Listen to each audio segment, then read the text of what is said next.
कर्मवीर। ये कवर चित्र दोस्तों।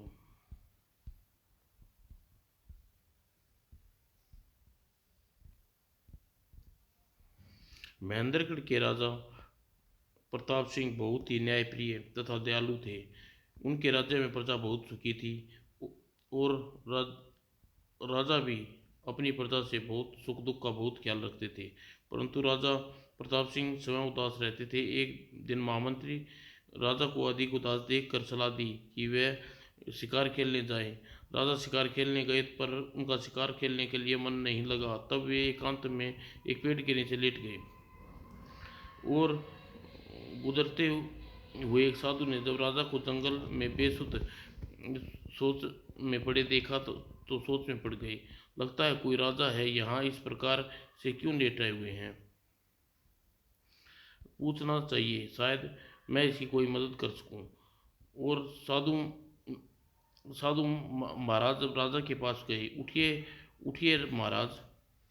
वो तथा राजा उठते बैठते हुए साधु महाराज ने उससे पूछते हैं, क्या आप कहाँ के राजा हैं। मैं महेंद्रगढ़ का राजा प्रताप सिंह हूँ। यहाँ इस तरह क्या लेटे हुए। यूं ही मन कुछ उदास था। उदासी का कारण तब राजा प्रताप ने उसे अपने उदासी का कारण बताते हैं। एक दिन दरबार में बैठा बैठा था, तब एक राजपुरोहित आए। अतीत में राज प्रताप सिंह महेंद्रगढ़ की प्रजा बहुत सुखी है। तुम बहुत अच्छे राजा हो। यह सब ईश्वर की कृपा है, आपके आशीर्वाद से है राजपुरोहित जी। परंतु एक कमी हमारी प्रजा महसूस करती है। वह क्या राजपुरोहित जी।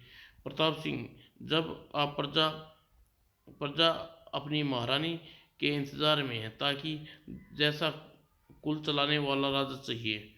हमें समझे नहीं राजपुरोहित जी। हमारी प्रजा और सभी राजसेवक की इच्छा है कि आप विवाह कर लें। सो तो ठीक है राजपुरोहित जी। सुशील और सुदृढ़ कन्या मिले तो फिर देखेंगे। वो तो वो सब मुझ पर छोड़ दें दे प्रताप सिंह। कुछ दिनों बाद राजपुरोहित जी एक सुशील कन्या का प्रस्ताव लेकर आए। प्रताप सिंह जी, पड़ोसी राजा की जीत सिंह की उसकी कन्या अपने पूर्ण यौन पूर्णतः योग्य है। कहो तो बात चलाऊं, जैसी आप ठीक समझे राजपुरोहित जी। आप हमारे राज्य के हमारे हित के लिए जो भी करेंगे मंजूर है। और राजपुरोहित जी ने उनके लिए विवाह संपन्न हुआ। तभी राजपुरोहित जी प्रताप सिंह और रानी चंद्रमुखी को आशीर्वाद दिया, ईश्वर तुम दोनों को सदा सुखी रखे। और इस पर राजा सदा सुख रहे और रानी की जोड़ी सदा सलामत रहे। राजा प्रताप सिंह एक दिन अपने कक्ष में बैठे सोच रहे थे। बहुत समय बीत गया, परंतु मैं निसंतान हूँ। तभी उसके एक सेवक आता है, महाराज जी की जय हो। राजपुरोहित जी पधारे हैं, उन्हें आदर से अंदर लाएं। जो क्या महाराज। आइए राजपुरोहित जी, आपको महाराज ने अंदर बुलाया, चलो। और अंदर आकर राज प्रताप सिंह, आज कुछ उदास मालूम पड़ते हो। नहीं राजपुरोहित जी, बस यूं ही एकांत में बैठने का दिल किया था। बिना किसी कारण के एकांत अच्छा नहीं लगता। बताओ क्या बात है। राजपुरोहित जी, 2 वर्ष हो गए हैं, किंतु अभी तक हमारे संतान का सुख नहीं आया। कोई बात नहीं, इसके लिए उदास होने की कोई जरूरत नहीं। दूसरा विवाह कर लो।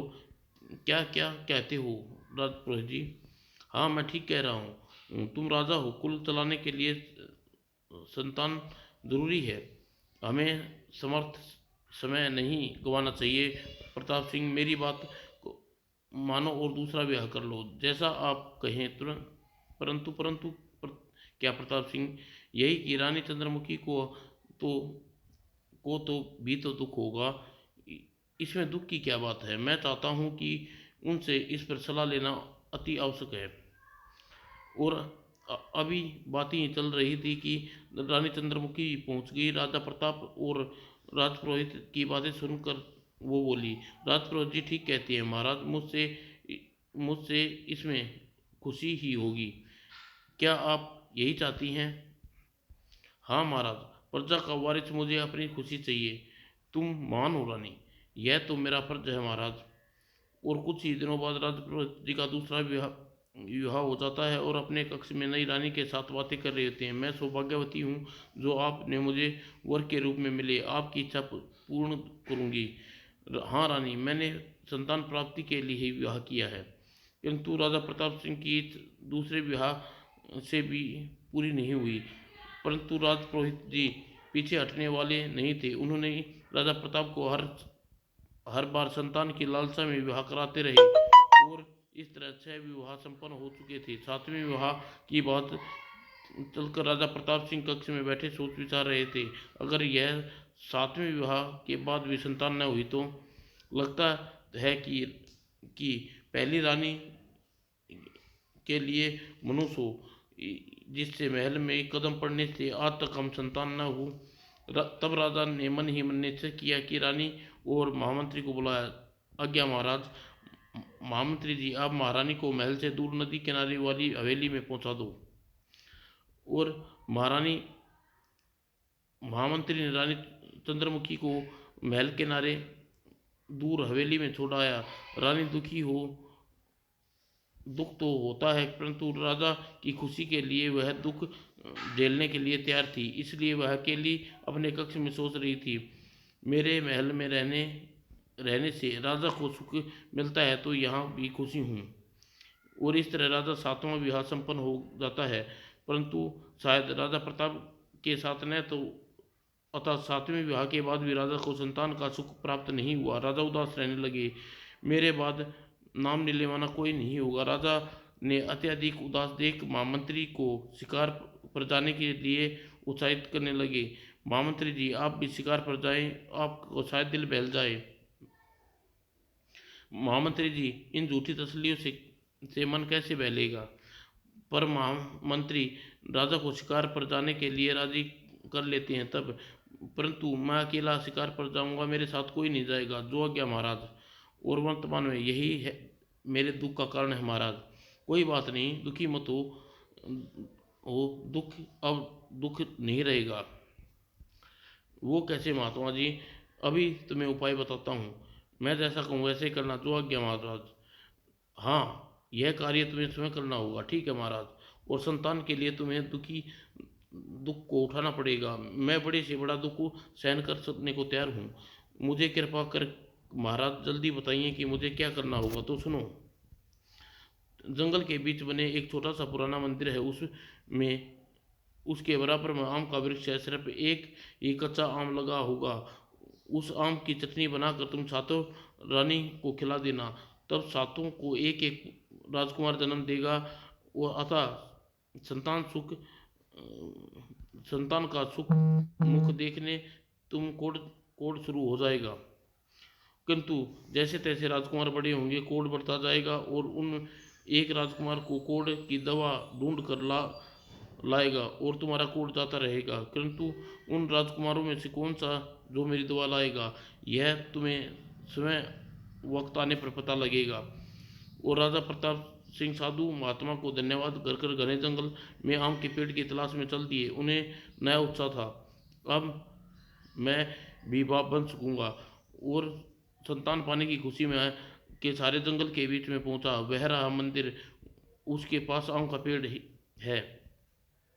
और राजा प्रताप ने कच्चा आम लेकर महल में पहुंचा और अपनी विशेष दासी को बुलाकर कहा, यह आम लो और चटनी बनाकर साथ हमारी 6 रानी को खिला दो। जो आज्ञा महाराज।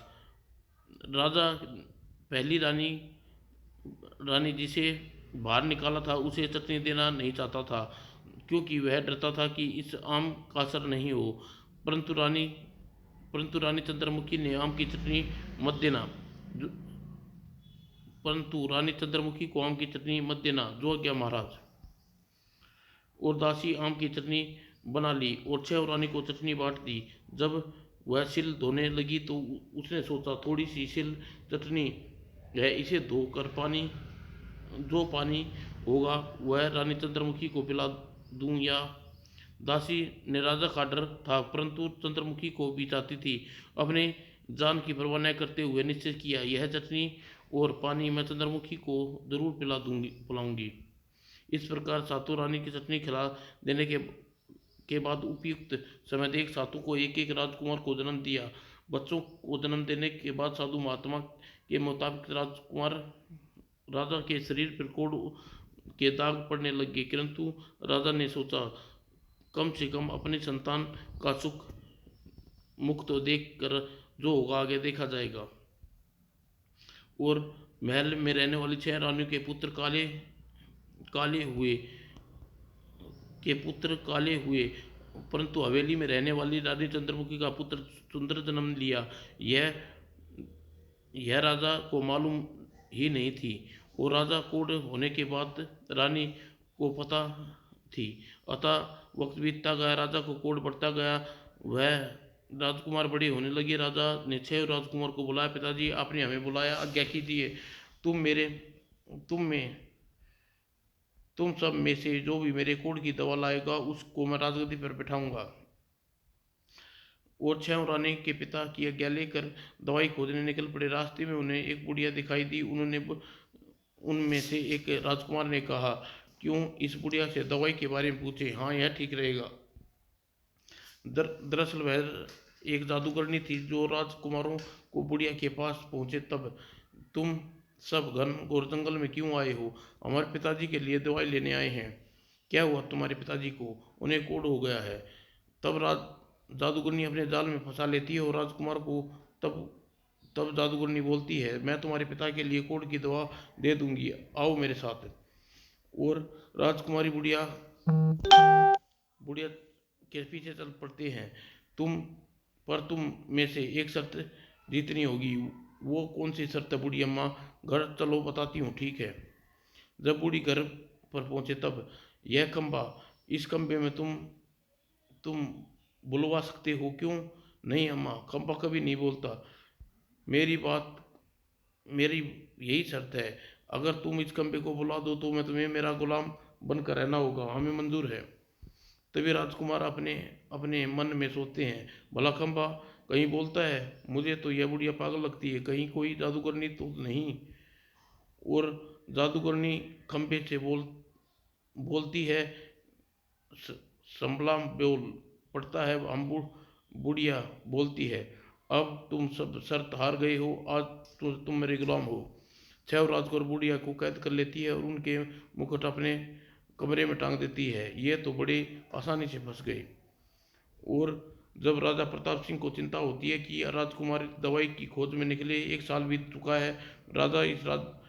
राजा ने राज्य के पास सहरों तथा मुनादी करवा दी। तब राजा महामंत्री को बुलाया, आज्ञा महाराज, महामंत्री शहर में तथा राज्य के पास वाले शहरों में बुनियादी करवा दो। 6 पुत्रों को मेरी दवा लाएगा उसको इनाम दिया जाएगा, उचित इनाम दिया जाएगा। जो आज्ञा महाराज। और महामंत्री ने डिंडोरची को बुलाया और मुनादी करवाने के लिए कहा। जब डिंडोरची ने राजा के आसपास शहरों की मुनादी कर दी, जो व्यक्ति राजा के 6 पुत्रों को ढूंढ कर राजा के लिए कोढ़ की दवा लेकर आएगा वह उचित इनाम पाएगा। और यह मुनादी की आवाज़ चंद्रमुखी तथा उसके पुत्र कर्मवीर के कानों में पड़ी। माँ, मैं राजा के लिए दवा खोजने जाऊँ? हाँ बेटे, हाँ मेरे बेटे, जरूर जाओ, यह तुम्हारा फर्ज है। फर्ज कैसे माँ? बाप का कष्ट दूर करना, भाइयों की रक्षा करना ही बेटे का फर्ज होता है। क्या माँ, राजकुमार मेरे भाई हैं और राजा मेरे पिता हैं? हाँ बेटे। तब चंद्रमुखी ने अपने बेटे कर्मवीर को राजा के बारे में सभी बातें बता दी और कर्मवीर को गुस्सा आ जाता है। माँ, जिसने तुम्हें इस तरह ठुकरा दिया उसके लिए मैं दवा लाऊं? नहीं बेटे, पिता ने के लिए नहीं, वो ऐसा बोलते। मेरी आज्ञा है कि तुम्हें करना ही होगा। ठीक है माँ, अगर माँ तुम कहती हो तो मैं ज़रूर जाऊँगा। कर्मवीर ने अपनी पूरी तैयारी के साथ घर से निकलता है। अच्छा, मैं जा रहा हूँ। जब तक मैं दवाई न ले आऊँ तब तक घर में नहीं आऊँगा। जाओ बेटा, ईश्वर तुम्हारी रक्षा करे। और कर्मवीर के चलते चलते जंगल में पहुंचा। तब वही जादूगरनी बुढ़िया दिखाई दी। जो बुढ़िया कर्मवीर को देखा और मुस्कुराने लगी। एक और शिकार मेरे जाल में आना चाहता है। बुढ़िया जब राजकुमारों के पास गई, बेटा तुम कहाँ जा रहे हो? बूढ़ी अम्मा, मैं अपने पिता के लिए दवाई लेने जा रहा हूँ। करमवीर ने अपने पिता की बीमारी के बारे में बताया। बुढ़िया बोली, कोढ़ की दवा तो मेरे घर पर रखी है, क्या तुम मेरे लिए वह दवाई दे सकती हो? हाँ, क्यों नहीं, चलो मेरे घर चलो। करमवीर बुढ़िया के साथ घर पहुंचा। बेटा, यहाँ बैठो, मैं तुम्हें अभी थोड़ी देर में वापस आकर दवाई देती हूँ। जय अच्छा माँ। जब बुढ़िया चली गई तो अपनी बहू से जल्दी ही करमवीर के पास आकर कहा, भैया, वह बूढ़ी जादूगरनी है, तुम्हें दवाई के बहाने तुम्हें यहाँ ले आई है। अच्छा, तो यह बात है। तो और सुनो, वह काल तुम्हें कहेगी खंबा बोलता है, तो इसमें बैठा तोता बोलता है, पर इसमें बैठा तोता बोलता है, परंतु मुझे क्या करना होगा? तुम सबसे पहले खंबे पर बैठे तोते को मार दो, और इसे तो अभी मार देता हूँ। करमवीर ने खंबे में छिपे छिपाए तोते को निकाला और उसकी गर्दन मरोड़ दी। तोते का काम तमाम हो गया। अब क्या करूँ? तो सुनो ध्यान से। बुढ़िया आकर तुम्हें कहेगी खंबा बोलता है, तुम अनजान बन जाना। तुम कहना खंबा बोलता, खंबा तो बोल ही नहीं सकता। इस प्रकार बुढ़िया से वचन ले लेना कि अगर तुम हार गई तो मेरा वचन पूरा करोगी, और अपने वचन में चाहो जो मांग लेना। परंतु वह अपने वचन से फिर गई तो नहीं, वह अगर अपने वचन से फिरेगी तो वह कोढ़ हो जाएगा। इस प्रकार करमवीर तब तैयार हो गया और इंतजार कर रहा था। बुढ़िया आ गई तब, बेटा देख, यह खंबा बोलता है। अम्मा, कभी कभी खंबा भी बोल सकता है, मैं इसे बुलवा सकती हूँ। यह नहीं हो सकता, अगर मैंने बुलवा दिया तो तुम मेरी कैद में रहना होगा। परंतु अगर तुम न बुलवा सकी तो मुझे वचन वचन दो, जो मैं कहूँगा वो करोगी। ठीक है, मुझे मंजूर है, मुझे भी मंजूर है। बुढ़िया खंबे को बोलने को कहती है। बोल खंबे बोल। अरे, यह तो बोलता ही नहीं। अम्बा खंबा नहीं बोल सकता। तुम वचन हारी होगी। ठीक है, मांगो अपना वचन। मुझे मेरे 6 भाइयों का पता और पिताजी की दवाई दिलाओ। बुढ़िया पहले दवाई का पता बताती है। पहले तुम अपने पिता की दवाई ले आओ, फिर आकर अपने भाइयों को भी ले जाना। ठीक है, पता बताओ। यहाँ से 10 मील दूर एक पुराना मंदिर है, वहीं मेरी बहन रहती है, वह तुम्हें दवाई का पता बताएगी। ठीक है, वह भी वह कैसे जानेगी मैं तुमने मुझे भेजा है? यह लो अंगूठी, मेरी निशानी उसे दिखा देना। करमवीर अंगूठी लेकर बताई हुई दिशा में बढ़ता है। कुछ दूर जाने पर नदी के रास्ते में पड़ती है। सोचने लगा, यह नदी कैसे पार करूं? करमवीर बहुत बुद्धिमान बहादुर मेहनती था। कुछ समय में वह पेड़ों के लट्ठों को एक नाव बना लेता है, और नाव बना ली और नदी पार करने लगा। करमवीर नदी पार कर वह नाव नदी के बाहर एक पेड़ से बांध कर रख देता है। आगे चलकर बहुत दूर जाने पर उसे पुराना मंदिर नजर आता है। लगता है यही अपनी मंजिल आ गई। मंदिर के पास पहुंचकर इधर उधर देखता है, यहाँ तो कोई नहीं नजर आ रहा। जब उसे कोई नजर नहीं आ रहा, मंदिर की सीढ़ियों पर बैठ जाता है। कुछ देर बाद एक अजीब आठ से चौंक उठता है। वह पीछे मुड़ता है, देखता है एक विचित्र स्त्री को देखता है। वह स्त्री बोलती है, तुम कौन हो और यहाँ कहाँ से आए हो? मैं करमवीर हूँ और तुम्हारी बहन के पास से आया हूँ। क्या सबूत है, यह देखो। ठीक है, अब चाह क्या चाहते हो मुझसे? मुझे अपने पिताजी के कोढ़ की दवा लेनी है, आया हूँ। दवाई का पता तो मैं तुम्हें बता दूंगी, परंतु दवाई पाने के लिए तुम्हें बहुत मुसीबतों का सामना करना पड़ेगा। मैं मुसीबतों से नहीं घबराता, तुम मुझे पता बताओ। सुनो, यहाँ से 5 मील दूर आगे घने जंगल में एक गुफा नजर आएगी। उस गुफा में कदम रखोगे तो आगे तुम्हें विषैले जंतु नजर आएंगे, परंतु फिर मैं कैसे मार सकता हूँ? तुम उनको मारने की जरूरत नहीं पड़ेगी। तब कैसे? यह लो थैला, इसमें भस्म है। भस्म को गुफा के रास्ते पर डालना, विषैले जंतु तुम रास्ता से हट जाएंगे। उसके बाद तुम पूरी सुरंग को पार कर लोगे तो मुहाने पर प्रकाश वाले फूल दिखाई देंगे। उन फूलों को तोड़ लेना, लेकिन फूल उतने ही तोड़ना जितने तुम्हें चाहिए हो। किंतु मैं उन फूलों का क्या करूँगा? वे फूल ही तुम्हारे पिता की दवाई हैं। वो कैसे? तुम उन फूलों को जैसे ही कोड वाली जगह पर मसलोगे वह कोड खत्म हो जाएगा। ठीक है, मैं अब चलता हूँ। करमवीर घने जंगलों को पार करता हुआ गुफा के पास पहुंचा। गुफा तो आ गई, अब मुझे देर नहीं करनी चाहिए। करमवीर ने थैला निकाला और गुफा में यात्रा शुरू कर दी। जैसे ही आगे बढ़ता, भस्म डालता और इस प्रकार विषैले जंतु उसके रास्ते से हट जाते। सचमुच भस्म असरदार है। वो सुरंग पार करके प्रकाश फूलों के पास पहुंचा। वह सुंदर दृश्य देखकर मन मंत्रमुग्ध होगा, इतने सुंदर वातावरण है। करमवीर ने अधिक समय नष्ट न कर उचित नर्मसा अपने आवश्यकता अनुसार फूल तोड़ लिए और सुरंग से निकलकर वापस अपनी राह ली। अब पिताजी को कोड नहीं रहेगा। पिताजी तो खुश होंगे ही, पर मैं माँ और को भी खुश हो जाएंगी। वह फूल लेकर उसी रास्ते से जहाँ जादूगरनी बुढ़िया की बहन रहती थी, वह बुढ़िया से मिला। तब बुढ़िया ने कहा, ले आए, तुम सचमुच ही बहादुर हो। हाँ बुढ़िया अम्मा, तुमने मेरी सहायता की, उसके लिए धन्यवाद। इस प्रकार धन्यवाद कर वह अपनी राह चल दिया। रास्ते में उसे नदी मिली। उसने उसी बनाई नाव से वह नदी पार कर ली। तब से सोचने लगा, दवाई तो मैंने प्राप्त कर ली, अपने भाइयों को ढूंढ ढूंढना है।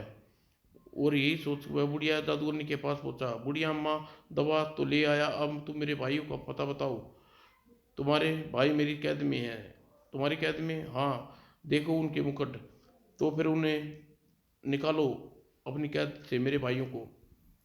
और बुढ़िया जादूगरनी ने उन सभी को अपनी कैद से मुक्ति देती है और वे अपने आप को छुड़ाने वाले से मिलकर बहुत खुश होते हैं और आप आपस में मिलते हैं। तब उनमें से एक राजकुमार करमवीर से पूछता है, भाई तुम कौन हो और यहाँ कैसे आए? यह सब समय आने पर पता लग जाएगा। और कर्मवीर अपना परिचय छुपा लेता है और वह पिताजी को दवाई के बारे में भी नहीं बताता। अच्छा भाइयों, अब मैं अपने घर चलता हूँ, तुम भी अपने घर जाओ।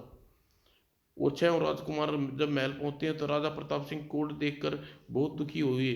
राजा अपने पुत्रों को देखकर खुश हुआ। तब बोला, बच्चों क्या मेरी दवाई ले आए? नहीं पिताजी, हम बहुत शर्मिंदा हैं। राजा प्रताप फिर से मायूस हो गया। कर्मवीर अपनी हवेली में पहुंचा और को माँ को देखकर, माँ मैं पिताजी के लिए दवाई ले आया हूँ। शाबाश मेरे लाल, तुम से यही आशा थी। अब तुम महल जाओ और अपने पिताजी को कैद को ठीक कर दो। जो आज्ञा माँ। और दरबार के महल वह महल के द्वार पर पहुंचकर दरबान से, आओ राजा से कहो कि कोड की दवाई लेके आया हूँ। अच्छा तुम यहीं ठहरो, मैं भी आता हूँ। दरबान राजा के प्रताप सिंह के पास पहुंचा। महाराज, कोई लड़का आपके लिए दवाई लेकर आया है। क्या मेरे लिए दवाई? राजा सोच में पड़ जाता है। किंतु साधु महात्मा ने कहा था कि दवाई आपके पुत्र लेकर आएंगे फिर थे। खैर तुम उसे आदर सहित अंदर ले आओ। जो क्या महाराज। करमवीर से, चलिए तुम्हें राजा ने अंदर बुलाया है, चलो। और करमवीर अंदर जाकर प्रकाश वाले फूलों के थैले निकालता है और राजा के शरीर पर मलते हुए जहाँ जहाँ उसके शरीर पर मसाला और कोढ़ ठीक हो जाता है। राजा हैरान था। और राजा पूर्णतः कोढ़ ठीक होता है। तब, तुम कौन हो युग? यह तो समय आने पर बताऊंगा, पर पहले इनाम दीजिए महाराज। क्या इनाम चाहते हो? वही जो अपने लड़कों को दवा लाने के लिए देते। क्या बकते हो? इधर राजा प्रताप सिंह कोढ़ ठीक होने की खबर सुनकर दासी सीधी रानी चंद्रमुखी के पास पहुंची। रानी नहीं जानती थी कि दवाई लाने वाला युग चंद्रमुखी का पुत्र है। महारानी जी की जय हो। आओ, कैसे आना हुआ? आज बहुत खुश जान पड़ती हो, क्या बात है? महारानी जी, आप सुनेंगी तो खुश हो जाएंगी। क्या बात है? महाराज का कोढ़ ठीक हो गया। अच्छा, मेरे पुत्र लाई दवाई का असर हो गई। क्या आपका पुत्र दवा लेकर नहीं गया था? तो फिर और भी अच्छी बात है। अब आपका लड़का राजगद्दी का हकदार होगा। वो कैसे? महाराज राजकुमारों के लिए कहा था कि जो दवा लेंगे वही राजगद्दी का हकदार होगा। किंतु किंतु क्या? यही कि महाराज कैसे यकीन करेंगे कि वह पुत्र है? यह महाराज सब कुछ बता दूंगी, पर वह तुम्हें कड़ी सजा देंगे, चाहे वह मुझे मौत की सजा क्यों न दे दे। महारानी, आज मैं आपके लिए महल में सभी दरवाजे खुलवा दूंगी और समय आ गया है राज राज खोल लेने का। जैसा तुम चाहो करो, मैं हवेली में ही रहूंगी, मैं नहीं करूंगी महाराज। वो दासी महल में वापस चली गई और महल में पहुंचकर जब राजा प्रताप को करमवीर की बातें चल रही थी तो इतने में दासी राजा के कक्ष में पहुंची और राजा करमवीर कह रहे थे, तुम इस गद्दी के हकदार नहीं हो सकते। किंतु क्यों? क्योंकि तुम मेरे पुत्रों पुत्रों के होते हुए राजगद्दी पर कैसे बैठ सकते हो। दासी राजा को जब यह बात सुनी तो उससे न रह गया, फिर वह तपाक बोली, बीच में बोलने के लिए क्षमा चाहती हूँ महाराज, आज्ञा हो तो मैं आज एक राज खोलना चाहती हूँ। कौन सा राज? जो तुम हमसे छुपाए रखा है महाराज। यह करमवीर है, आपका लड़का है। क्या? मेरा लड़का? हाँ महाराज, महारानी चंद्रमुखी का पुत्र। मैं पर मैंने तो उसे निकालना दे दिया था और आम की चटनी भी उसे नहीं खिलाई थी, यह कैसे हो गया? महाराज, मैंने अपनी आपकी मर्जी बिना रानी जी को चटनी का थोड़ा सा सिला पर धोकर पिला दी थी, जिससे रानी चंद्रमुखी गर्भवती हो गई और ये वही पुत्र गंभीर है। अच्छा, मुझे गर्व है अपने पुत्र पर। और उसके बाद प्रताप स्वयं रानी चंद्रमुखी के महल में लेवाने महल पहुंच गई। रानी, मुझे माफ कर देना, मैंने गलती समझा। आप ऐसा मत कीजिए महाराज, यह सब दिनों का फेर था। और फिर राजा अपने महल में ले आया। राजा चंद्रमुखी जब करमवीर मौजूद था, कोई उसके भाई मौजूद थे और तभी करमवीर को देखकर उसने राजा प्रताप से बोले, पिताजी यही है जिन्होंने हमें सबको जादूगरनी के छुटाया था। राजा ने यह सुना तो करमवीर को अपने गले से लगा लिया और उसके बाद करमवीर को राजगद्दी पर बैठाया और महेंद्रगढ़ का राजा घोषित कर दिया। इन सब घोषणा से सब खुश थे। समाप्त दोस्तों।